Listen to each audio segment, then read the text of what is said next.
In the early 19th century, the upper Missouri River marked the edge of mapped America. Beyond it, the land stretched outward without clear borders or settled names. The plains rose and fell in long, quiet distances. Cottonwood trees followed the bends of the river. Tall grass covered the ground where bison moved in slow seasonal patterns. This region was neither empty nor hospitable. Indigenous nations had lived and traveled through it for generations, adapting to its cycles of weather and migration. For outsiders, however, the terrain offered little margin for error. Waterways froze in winter and flooded in spring. Wind crossed the plains without obstruction. Summer heat carried insects and sudden storms. There were no roads. Travel followed rivers, animal paths, and instinct. Once a party moved inland, separation from help was immediate and absolute. Sound did not carry far, and signs of human presence vanished quickly. Survival here depended less on strength than on preparation, patience, and restraint.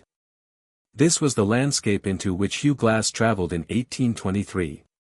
Little about Hugh Glass's early life is recorded with certainty.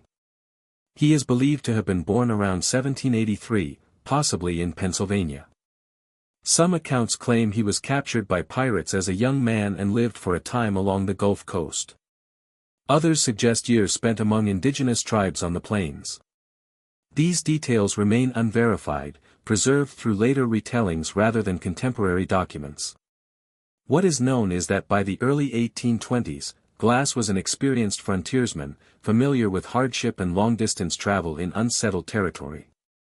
The American fur trade was expanding rapidly during this period. Demand for beaver pelts in eastern cities and European markets drove traders deeper into the interior. Companies sent small, heavily burdened expeditions up rivers and across plains, relying on manual labor rather than infrastructure. Men hired for these journeys were expected to hunt, trap, repair equipment, and defend themselves if necessary. Injury or illness could end a career quickly.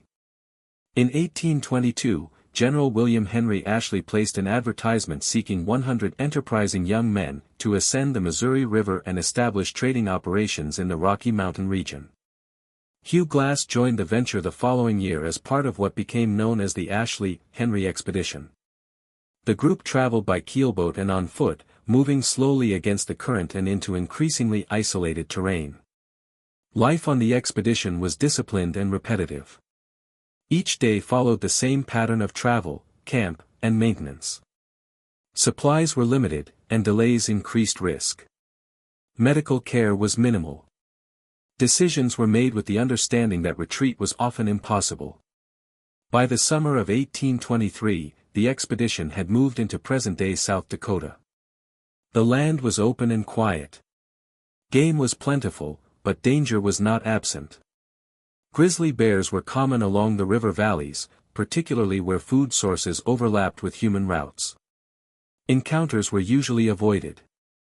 On one routine hunting excursion away from the main party, that balance would fail. In August of 1823, Hugh Glass was scouting ahead of the main party near the forks of the Grand River, a tributary of the Missouri. Such excursions were routine. Individuals were often sent forward to locate game or assess terrain before the group advanced. The land in this area was lightly wooded, with tall grass and uneven ground that limited visibility. Accounts written years later describe Glass encountering a grizzly bear at close range. The animal was likely a sow defending her cubs, a situation known even then to be especially dangerous. The distance between man and animal closed too quickly for avoidance. Glass fired his rifle, wounding the bear but not stopping it. What followed was brief and violent. The bear knocked Glass to the ground and inflicted severe injuries. Contemporary descriptions note deep lacerations to his back, legs, and arms. His scalp was torn. His chest was crushed under the animal's weight. Members of the expedition, hearing the struggle, reached the site and drove the bear away, killing it. Glass was alive, but barely. His wounds were extensive, and he could not stand. Those present believed his death was imminent. In the context of the fur trade, such injuries were usually fatal. There were no surgeons, no facilities, and no means of transporting a non-mobile man over long distances without endangering the rest of the party. The expedition halted. A decision had to be made. Glass's survival was no longer a question of recovery. It had become a question of time. After the attack, Hugh Glass was carried back to camp. His injuries were examined with the limited knowledge available. The flesh on his back was torn open. Ribs were exposed. One leg was broken. Infection was expected. Death seemed certain. The expedition could not remain in place for long. Supplies were limited, and delays increased exposure to further risk. William Henry Ashley ordered that Glass be left behind with care until he died and could be buried. 2 men volunteered to stay. They were promised additional pay for the task. Their role was not to heal him, but to remain until death occurred, then rejoin the group. Days passed. Glass did not die. The men attempted basic treatment. They cleaned the wounds as best they could. There were no sutures, no antiseptics, no pain relief. Glass could not speak clearly. He could not sit upright. Movement caused extreme pain. His breathing was shallow. Still, he remained alive. As time passed, conditions worsened. The expedition needed to continue moving. Hostile encounters with local tribes were a constant concern, particularly for a small stationary camp. Food supplies ran low. The 2 men faced their own risk if they remained. After several days, believing Glass to be beyond recovery, they made the decision to leave. They took his rifle and equipment, items considered necessary for their own survival, and departed. Glass was left alone on the plains, unable to walk, with no weapons, no shelter, and no clear means of obtaining food. At some point after their departure, Glass regained full consciousness. He was aware that the camp was empty. He understood that the expedition had moved on. He was immobilized and exposed, with winter approaching. What followed was not a single act of endurance, but a sequence of small, deliberate efforts repeated over time. Glass began to crawl.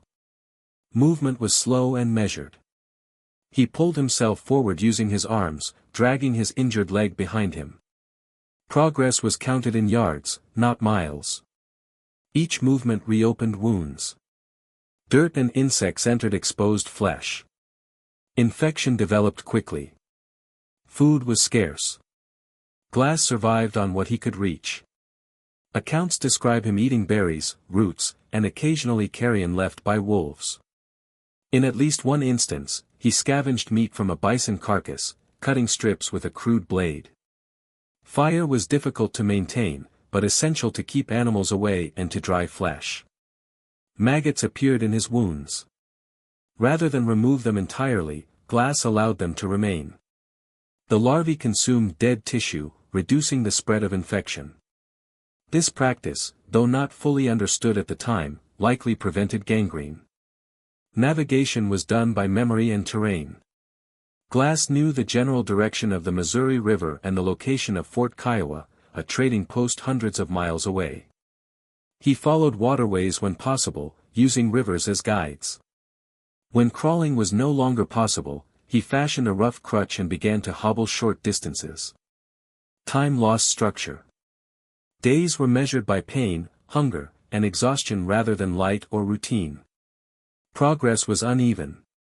Some days he moved. Others he remained still, conserving energy. Weather changed without warning.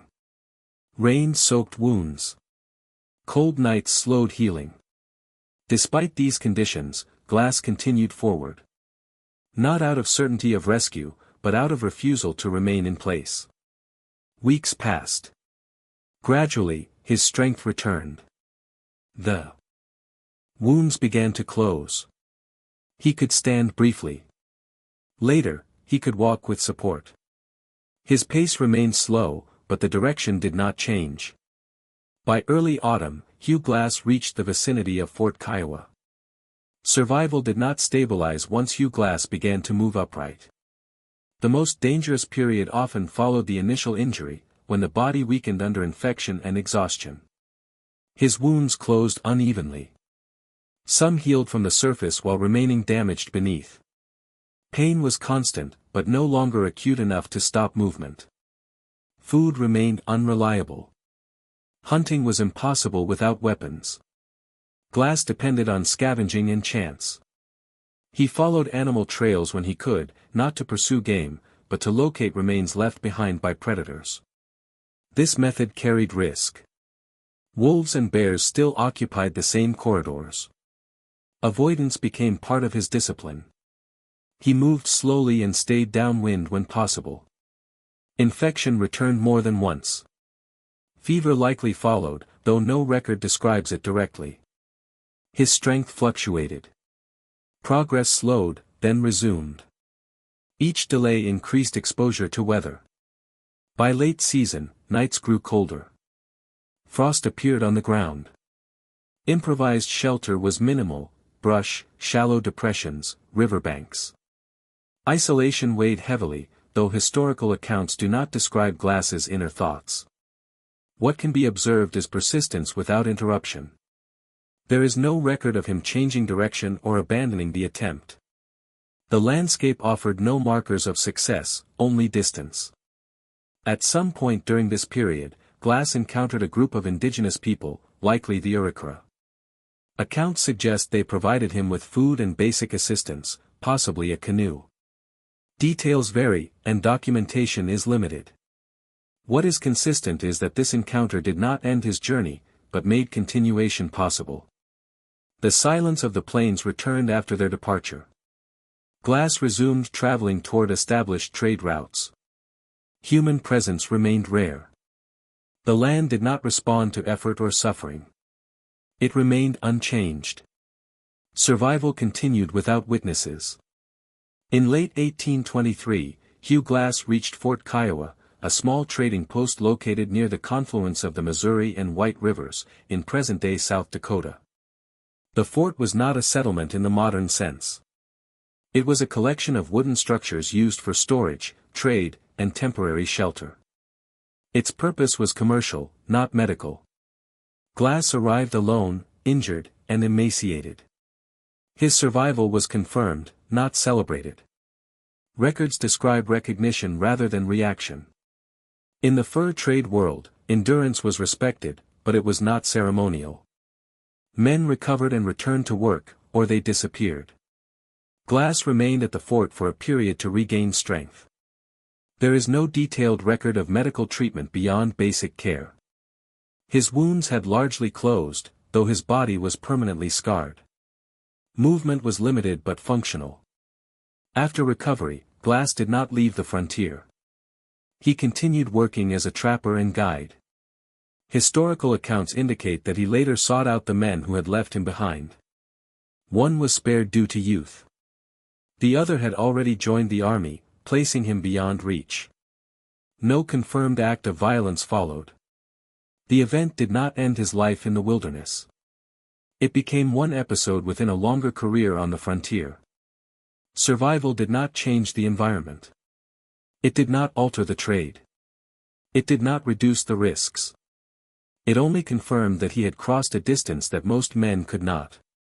Hugh Glass's survival became part of frontier record through journals, second-hand accounts, and later histories of the American fur trade. Details vary. Some elements cannot be confirmed with certainty. What remains consistent is the distance covered, the severity of the injuries, and the absence of assistance for much of the journey. The event did not reshape policy or practice. Expeditions continued. Risks remained accepted. Men were still left behind when movement demanded it. Survival stories circulated. Not as inspiration, but as markers of what was possible under extreme conditions. Glass himself did not outlive the frontier. He was killed several years later during an encounter with the Arikara in 1833. His earlier survival did not grant immunity or status. It entered history quietly. The record endures because it documents persistence without intervention. Not triumph, not defiance, but continuation. When the land offered no shelter and no witness, he moved through it anyway.